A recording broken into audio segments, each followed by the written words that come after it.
Alyssa, Scott, Chloe, Damon, Johnny, Brooklyn, Wyatt, and Lexi, who are all the people that listened to the lecture and now have 20 bonus points added to their test. All the rest of you that did not listen to the lecture, so sad. I even threw shade out at Wyatt because I was only going to make it that you had to answer before 3, but I still would have. What? You still would have. Yeah, you still would have. Yeah. I'm like, no, I better make it 6 because Wyatt doesn't get up till 4. And he was one of the ones. Actually, I think he was next to the last. I think Lexi was last. So I was busy. It's a school day.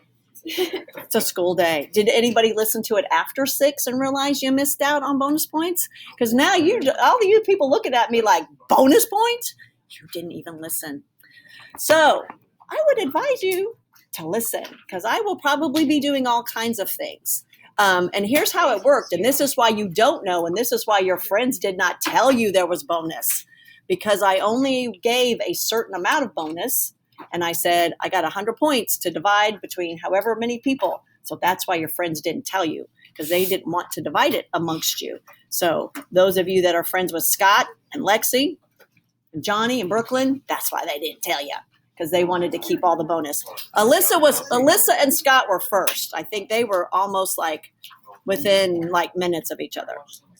So, yeah, I'm going to do devious things like that. Like Mrs. Greggs gave me a really good one to do, and that will be what I'm doing. So I ended up not having to ask Mr. O'Brien what was the best way to do that, which is always nice because I never like having to admit to Mr. O'Brien I need to know something. But Mr. Boyd explained it to me, and it made perfect sense that it doesn't matter where I put the bonus. It just is all points. So for easiest for me, I'm just going to add it to your test grades. So that'll be 20 points. Yes, sir.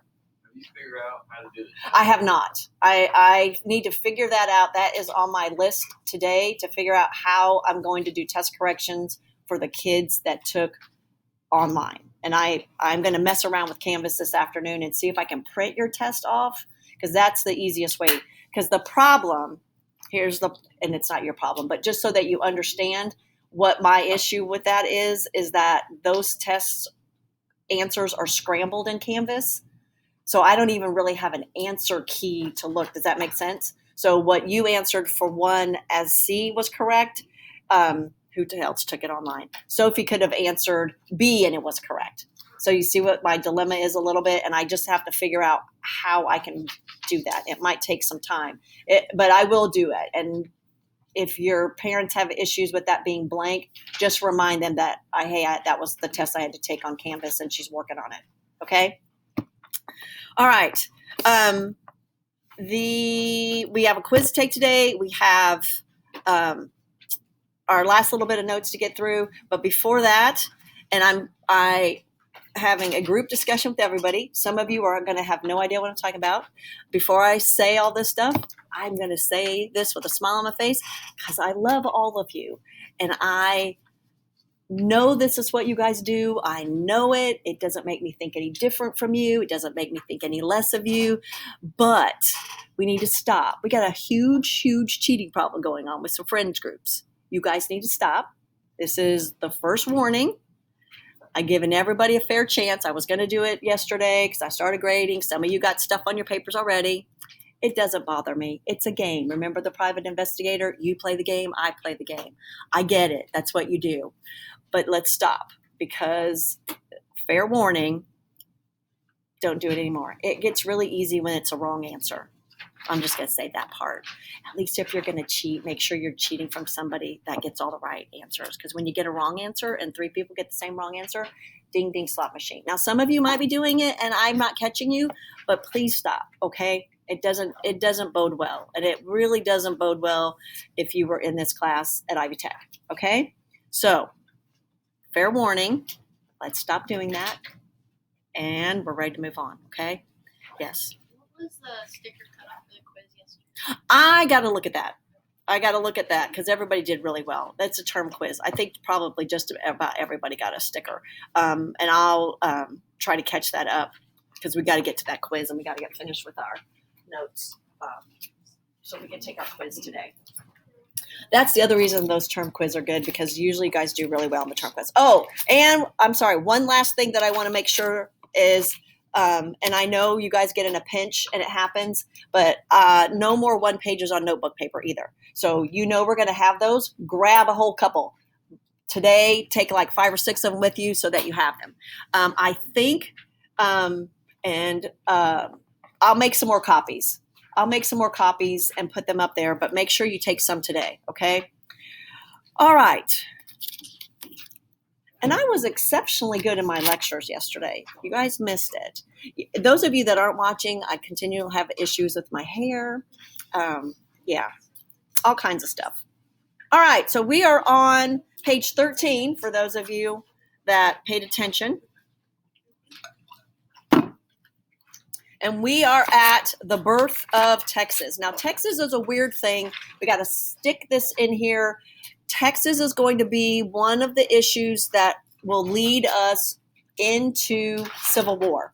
And again, the problem that we're going to face from this point forward is that every single time we have a new territory become a state, is it going to be a free state or is it going to be a slave state? And what we're concerned about is the balance of power. And what that balance of power is, and there is no better way to understand balance of power than the year 2020 that's happening in the current election process for the Senate race of our next sitting Congress in 2021, right?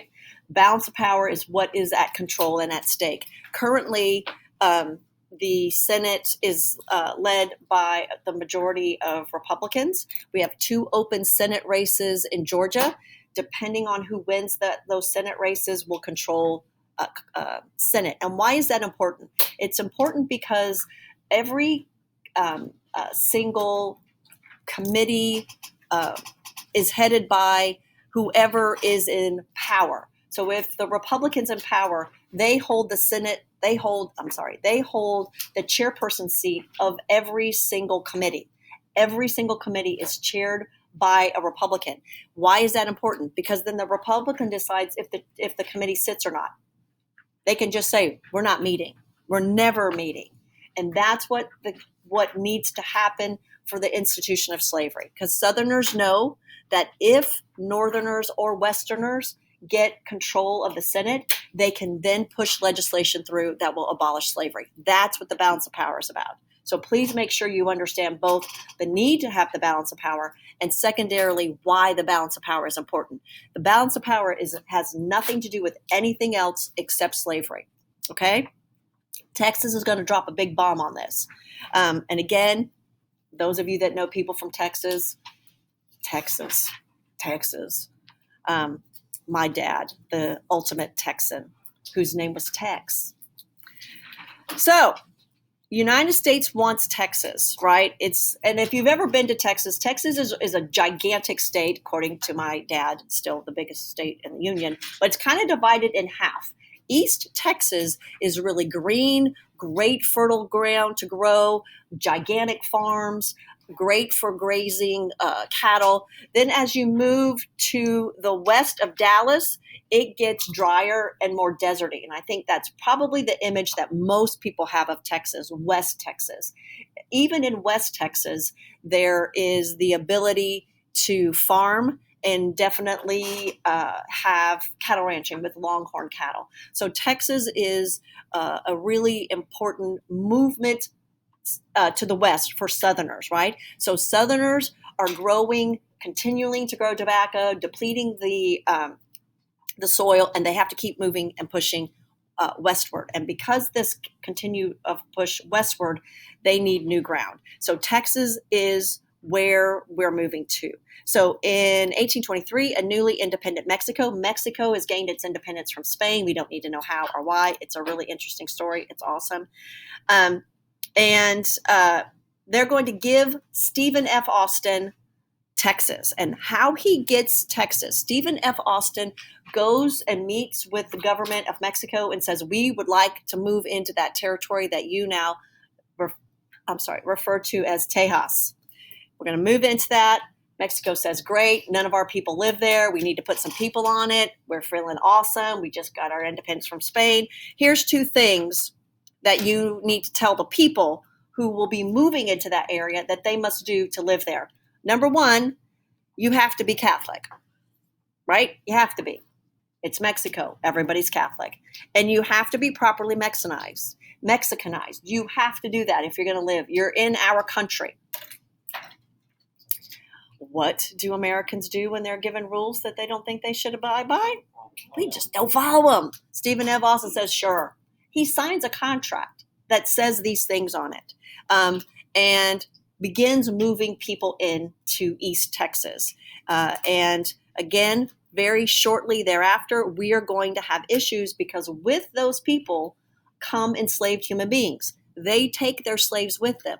Slavery is illegal in Mexico. So that will be the beginnings of this issue. Mexico emancipated its slaves in 1830. We're done with slavery. And then prohibited importation into Texas. You can't bring your slaves in Texas. Again, what do Americans do when they're given rules that they don't want to follow? We just keep doing it anyway. And so Mexico says, you're done. You can't move any more people in here. At that point, it was a little too late. There's a lot of people living there already. Texans refused to abide by, and in 1835, Santa Anna will outlaw all of their rights, and he will raise an army to exert control over Texas. Then our Texans, our Americans living in Tejas, get all Revolutionary War on them and say, we're going to rebel and we're going to declare independence. We're just going to say this is ours now. We're declaring independence in 1836. And Sam Houston will be the commander-in-chief and will raise his army and work to protect Texas. Sam Houston is a pretty awesome character. He was probably intoxicated 99.9% of the time that he was awake, but he was a fairly good commander. He was good at leading men, and men were ready to follow him. So we'll start with Goliad. 342 American volunteers will surrender at Goliad, and then we go to the Alamo. And we'll get more in depth in this in our next chapters, but we just need to get this part of the story going of what Andrew Jackson has to face at the end of his presidency. All the Americans are killed at the Alamo, including Davy Crockett and James Bowie. Those of you that aren't familiar with Bowie knives, they're knives that are like the size of your arm. They are gigantic knives. The Alamo is a gigantic historical part of the history of Texas, like huge part of Texas. It's where the Tennessee Volunteers get their name because they request volunteers, which is what Davy Crockett brings down to the Alamo. And again, it is this idea of revolution again, right? That we're emancipating this part of the country from Mexico, who's done nothing to us, but we want that, and so we're going to take it. And so the Alamo becomes a rallying cry, again, something that is unique to Americans, that we can take a big loss, a giant loss, and make it a rallying cry. And Sam Houston's army is going to be victorious at San Jacinto. The legend of Sam Houston is such that he comes to this big place, again, highly intoxicated, sees this great place to hold a battle, and it's where he wins the Battle of San Jacinto and captures Santa Anna, supposedly in his underwear. There's something really interesting about military history that loves to catch people in their underwear. We're going to catch Jeff Davis, who is the commander of the Confederate forces and of the Confederate States of America, in a dress. He's trying to escape as a woman. It's very interesting, the things that come about from that. But Santa Anna is captured, and Texas now says, we want to be part of the United States. That whole story is to get to down at the bottom of page 13. In this chapter about Texas, all you need to know is the bottom of 13 is Jackson's dilemma. If he recognizes Texas, it's going to stir up slavery again. We're still doing well from the Compromise of 1820. There's our line above and below. So what he does is he recognizes the existence of Texas the day before he leaves office. And Texas officially petitions to be annexed. Annexed is not becoming a state. Annexed is just being incorporated into the United States. Anti-slavery people in the North are going to be opposed. Southerners say, oh, yeah, come on in. Welcome, Texas. Come on in. We don't do anything with Texas. So if you've ever been to Texas, one of the big giant things about Texas is Six Flags Over Texas. And they really have had Six Flags, one of which is the flag that all Texans are so proud about, is they were an independent nation. So for a length of time, Texas was an independent nation. And Lord help all those Texans that love to tell you about it. Love to tell you about it. And it's a very precarious state for Texas. They are their own country, stuck in between two big countries, the United States and Mexico. Texas is left to protect itself. It's feared from Santa Anna. Santa Anna's army is a powerful army. I don't want to say that Sam Houston got lucky, but Sam Houston got lucky. This is an army that was trained by the Spanish. This is not a haphazard kind of ragtag army. This is a professional army. Sam Houston is going to court aid from the British, bless you, and from the French and say, hey, we're a country, help us out. And again, that balance of power threatened the southern United States. And Sam Houston is going to be the first president of the independent Republic of Texas. I do think maybe that might be on your quiz, I think. So make sure you remember that. So we're going to leave that story alone. That's going to sit there for a while before we let Texas become a state. We're going to have to go to war with Mexico. We're going to have the American-Mexican War. We're going to meet Abraham Lincoln in this thing, and probably the worst president of the United States, Mr. Polk. He's always at the very, very, very bottom of the presidential list. So now Jackson has done his 8 years of presidency. He really would like to do another one, but we're going to move into a different place. The election of 1836 is the birth of the Whigs. This is the Whig Party. This is a weird name. It comes from England or Great Britain, the Whigs there. And this is the party that is born from the mutual hatred of Andrew Jackson. This is the only reason this party is created, is everybody hates Jackson. So the Whig Party is made up of a whole other different groups of party. The Whig Party is what's going to be the foundation of the Republican modern day party, the Republican Party. William Henry Harrison will be the Whig candidate, and that again is our William Henry Harrison, and Martin Van Buren, who is Jackson's hand-picked successor. Jackson can't be president again, so he's going to pick the guy he wants, and he wants Van Buren. Jackson is old, decides not to run for a third term, but he's going to run through a third term vicariously through Van Buren. Van Buren is his puppet, and we'll see political cartoons of that marionette type of relationship between Jackson and Van Buren. And does everybody know what a marionette? That's like Pinocchio. So you'll see cartoons of Jackson up here holding the strings to Van Buren.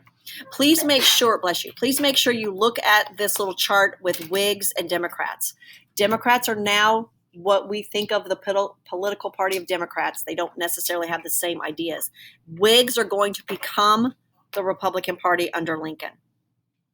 Supported by Northerners, industrialists, merchants, Whigs are a supporter of Clay's American system, wanted to reduce the spoils system, evangelicals, moral reforms, and they want to use the national government to solve society's problems.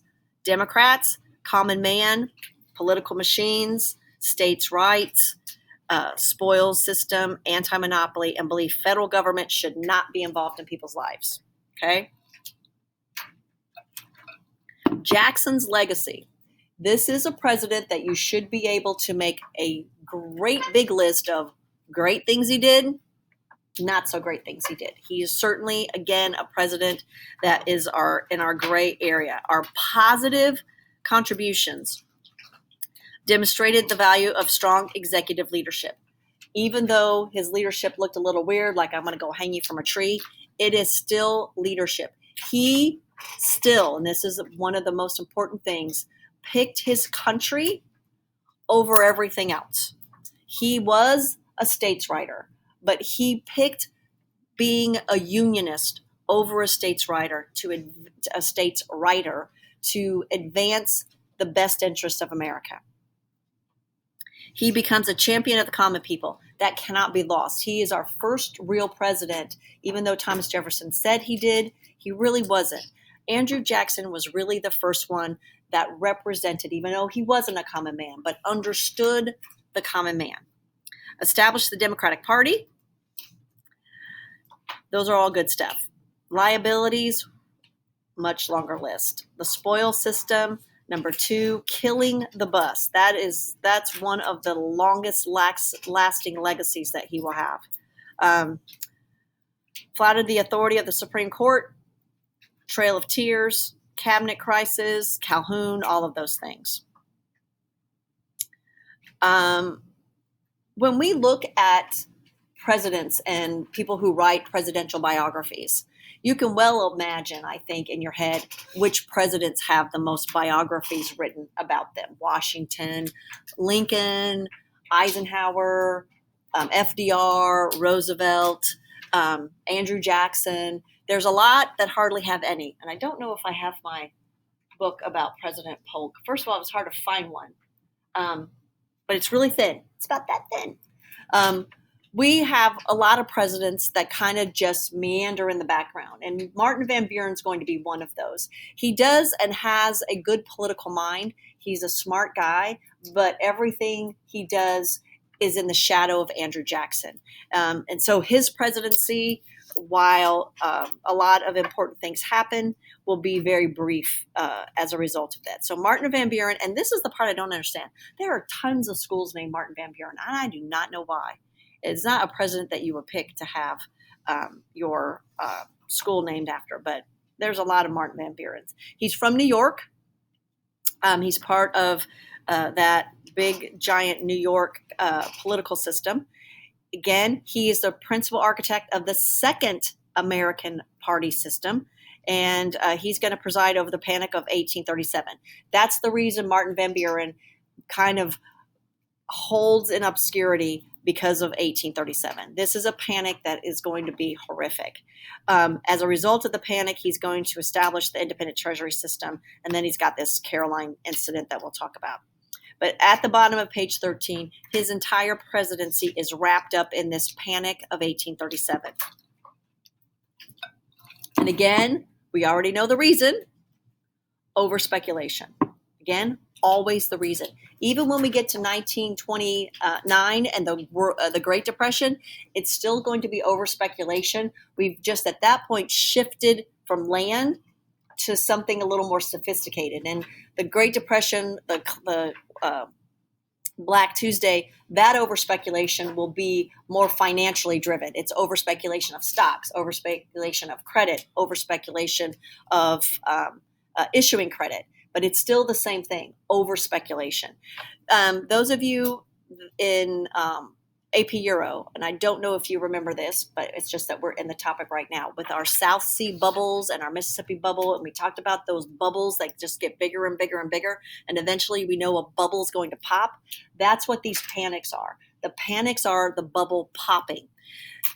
What happens in these panics and over speculation is people just keep making money, and I don't want to say unsmart. I don't know if that's a word, but people who are not intelligent about financial management never quite get the picture that eventually that investment is going to stop making money and it's going to collapse. Rich people always know that, and that's why they get their money out first. When we get to the Great Depression, there'll be a whole bunch of people, rich people, who realize, hey, we got to get our money out. This thing's crazy. It's going crazy. People like us, we just keep seeing we're making money, and we just keep throwing more money in. That's what this over speculation is about. So again, land speculators in the West borrow heavily from these wildcat banks. So in 1837, we don't have a Bank of the United States that's protecting deposits. And in protecting deposits, that's what protects your money. And then I always want to. We talked about the movie "It's a Wonderful Life." We talked about that Wonderful Life. In that movie, how many have seen the movie "It's a Wonderful Life"? Okay, in that movie, Alex, you've seen "It's a Wonderful Life." That's awesome. That makes me happy.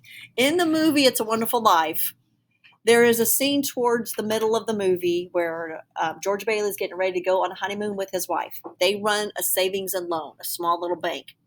And it is the beginnings of the Great Depression, and what's happening is a run on the bank. And everybody hears that there's a problem, and everybody wants their money in the bank. And George is trying to say, look, I don't have your money here. You're $50 in here. Your $50 we've taken and invested in this and invested in that. You can't just get your money out. And that's the same. And then eventually they end up kind of stopping it. But let's just pretend we're all, you can pick whichever famous person you want to be, but we're famous people. Who will I be? I think I'll be, I think I always like to be Sandra Bullock. I'll be Sandra Bullock, and I have millions of dollars. You can choose whomever you want to be. If I'm Sandra Bullock, I can't, and I got millions of dollars in the bank, I can't go withdraw $100,000 in cash. The bank does not have that money. They will say, nope, stop. I don't have that kind of money in my bank. Banks don't have a lot of money. That's why our evil mathematician in the building says, don't rob a bank, rob Walmart, right? Because there's more money in the Walmart than there is in the bank. And when you speculate on that, it takes people's deposits, and then their deposits are gone. So that's what happens. We have A3, our very probably first and only food riot in the United States. We don't have riots about food. We have always been able to feed our people. Even in the height of the Great Depression, we did not have riots about food. We've had riots about toilet paper and Cabbage Patch dolls, but not food, because we got food. We have a flour riot because crops are failing, and people get afraid. It's a 3-day riot. People are going to die as a result of that. Failure of British banks. So we have a horrific thing happening in 1837. And again, when we add it, the stuff that's happening in other countries, it makes it even worse. So result, American banks collapsed by the hundreds. Collapsed. Our financial system is doing what Alexander Hamilton said it would do without a Bank of America, or without a Bank of the United States. Alexander Hamilton said, if we don't have that, our system will collapse in any type of adversity, and it's collapsing. Commodity prices, those of you that are family farmers, you know what commodity prices are, but for the rest of us, those are commodities or essential things like soybeans, that kind of things. And when those prices fall, it's horrible for everybody. It's the reason why the United States federal government gives farmers subsidies so that we can buy bread for $2 a loaf instead of $10 a loaf. And we can buy a gallon of milk for whatever, $2 instead of $10, so that we can keep those prices where people can afford. Factories are going to close. Unemployment. This is the first time we're talking about this huge unemployment. And what happens then in the government, in Congress, is this: we hate you, Martin Van Buren, because we still hate Andrew Jackson. So we as Whigs aren't going to help you with all. And it becomes just this horrific stalemate in Congress of nothing getting done. Sounds familiar, huh? Yeah. Just if you think this is the only time it happened, it doesn't. So the only really positive thing that Martin Van Buren has been able to do is the Treasury Bill of 1840. It's called the Divorce Bill. And what he gets to establish is this independent treasury system established where government can put its surplus into banks in several of the largest cities. And that gives us some stability. The funds are safe, but denied the banking system the reserves that they could use to prop themselves up. Martin Van Buren's going to run in 1840, and he is going to lose to William Henry Harrison, the Tippecanoe and Tyler 2, the log cabin, hard cider, and we're going to meet that in our next chapter. And most of you, I hope, as Hoosiers, understand what's getting ready to happen to William Henry Harrison. He stays out too long for his acceptance speech catches a cold and the flu, and he's going to die shortly thereafter, which is our first real constitutional crisis, because what happens when a president dies? Vice president, but then who's the vice president? Now it is, but it's not Secretary of State. It's Speaker of the House. Alexander Haig lost his political clout by saying Secretary of State. Secretary of State is not, because it's not elected by the people. But we don't have that. We don't have that in our Constitution. And so Tyler is without a vice president for his whole presidency, because there isn't one, which is nice. As Alexander Hamilton says, what does that president do anyway? Okay. Bye, Damon.